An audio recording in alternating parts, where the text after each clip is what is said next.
Welcome back to Templeway Online. Each and every week we're going to bring you a message, some music, and maybe even some discussion. Thanks for tuning in. Have you ever gone into a room when a conversation has been taking place and you weren't there from the beginning, so you don't know all the details, but you're listening, and clearly there's been some type of discussion, a debate, maybe even an argument. And so you walk in gingerly, you kind of sit to the side and you listen to the conversation unfold. Before you know it, you realize it's a juicy topic, one that you're really interested in, a topic that you really care about. Maybe it's an area of interest for you.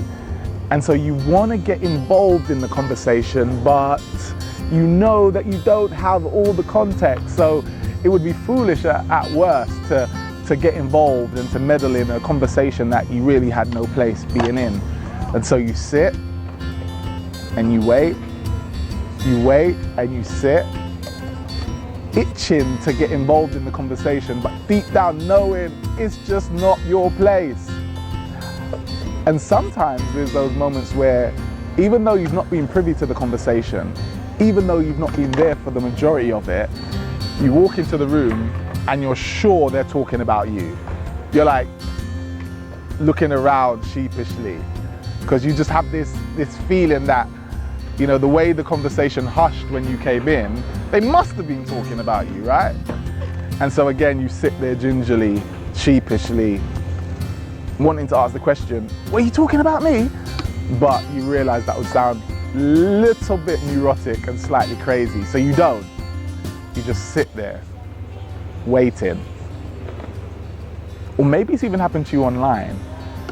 Have you seen a post written online and you haven't been there for the conversation, the discussion, but you're sure, you're convinced, you're convicted that that comment, that tweet, that post, that update was all about you? Have you ever had that feeling? Hands up if you had, you know. You gonna leave me here by myself?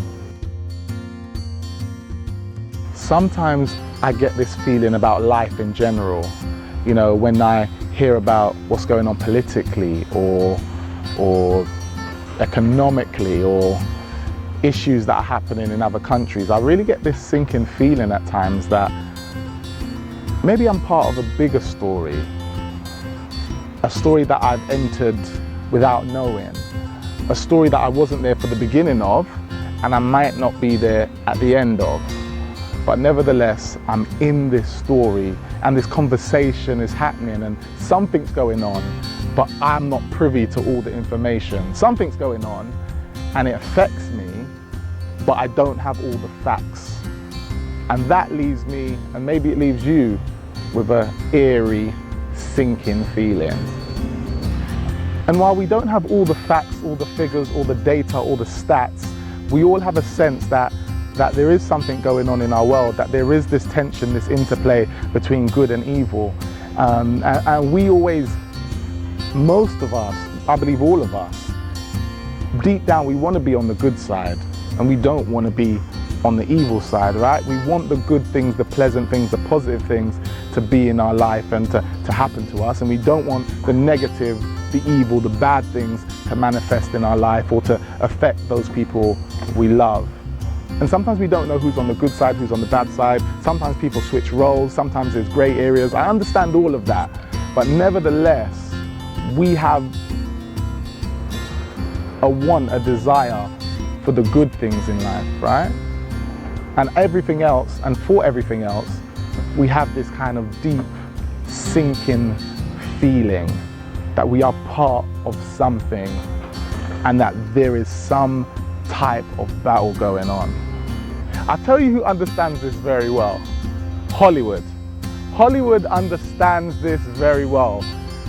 That's why they continue to make millions and probably billions of pounds off a remake of a remake of a remake of another superhero film. In fact, every story that Hollywood has ever put forward plays on this idea of good versus evil. In fact, every story we tell each other, there's an obstacle, and usually that obstacle was put there by someone, and that person is evil, and we're the good guy or the good girl trying to somehow find resolution to our situation. Like, It's a tale as old as the day is long. But recently we've seen a plethora of Hollywood films all targeted around this superhero narrative, whether it be the Avengers, whether it be Spider-Man, whether it be X-Men, whatever it is, we've seen that it seems like the world is obsessed with this idea. The world is transfixed by this idea. The world is so interested to look at this battle that's taking place between good and evil. So let me tell you this, my son, my first son, he is 3 years old and he's got this t-shirt and it's like a four-way t-shirt. It's the first four-way t-shirt I've ever encountered in my life, meaning you can wear it 4 ways, right?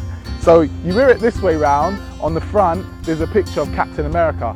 However, if you turn that bad boy around, it's got Incredible Hulk on the front. But it doesn't stop there. If you turn the t-shirt inside out, it's got Iron Man on one side. And if you look the other way, it's got Captain America. So you've got Captain America, Iron Man, the Hulk, Spider-Man, all on this 4-way t-shirt. Bear in mind, he's never seen any of these films or cartoons in his life, right? But he loves this t-shirt and he loves this idea of superheroes. He's kind of got already this sense that these guys are good and they're fighting for us in some type of positive way and they're fighting against bad guys. Like this battle, this tension, we all feel it. We're all a part of it and we're all wondering how, why, when is this all going to reach a resolution, because we have a sinking feeling. The cool thing about these superheroes and the conversations and the debates and the arguments that we love to have with our friends and our family is about which superhero are you? Depending on the powers that you like the best, depends on which one you choose. Like some people might want to control the weather like Storm in X-Men, or some people want to be, I don't know, be able to swing from building to building like Spider-Man. I don't know why you'd want to do that, but some people want to do that. Some people want to be super strong like the Hulk. Some people want to be able to fly like Superman. And it's fun to talk about because it's all theoretical. It's all imaginary. It's all fun and games. But the thing is this, I'm really convicted of this, that we all have superpowers, or at least we have the ability to access superpowers. And just like the characters in the movies, these superpowers can transform the world. These superpowers can be used to bring about light and love and happiness in the world. Or you can hide them, not use them, and not be part of the solutions that we all want to be part of. Not be part of spreading goodness and light throughout the world. This is the choice that we have. So what are these superpowers? What do you think they are? Write them down below. I'll talk about them more on our next episode.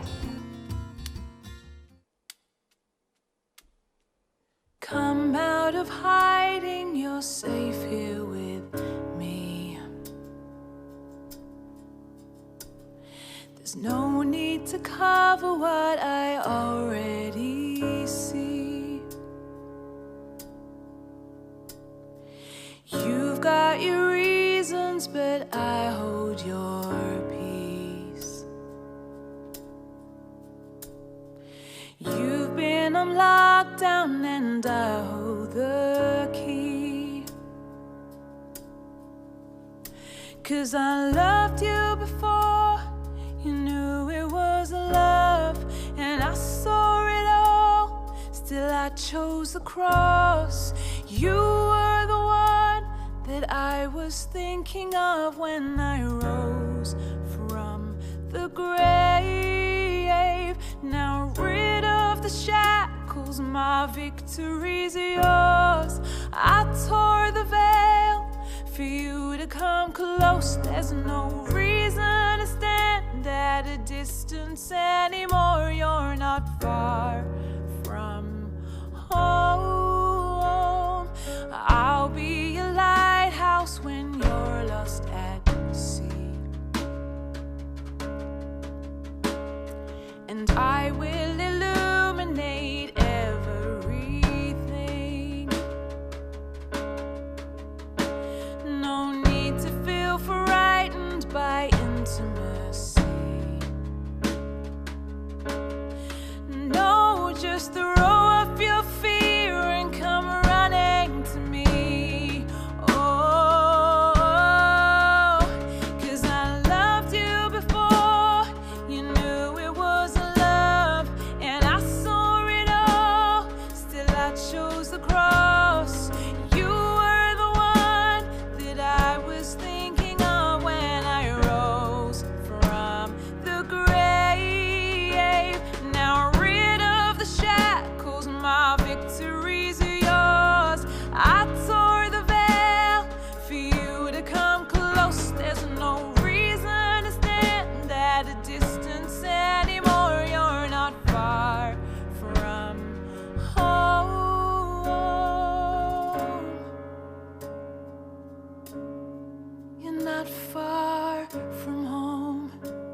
time coming.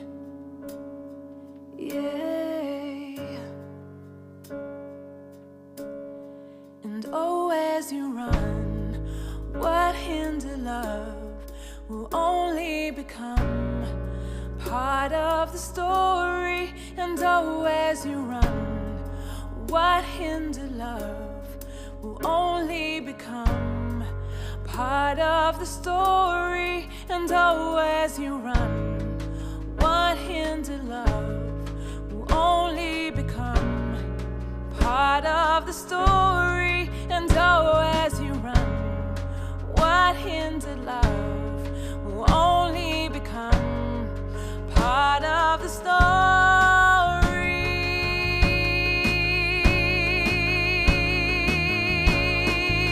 Yeah. Oh baby, you're almost home now. Please don't quit now. You're almost home to me. Oh, yeah, baby, you're almost home now. Please don't quit now. You're almost home to me. Yes, you are. Oh, baby, you're almost home now. Please don't quit now. You're almost home to me.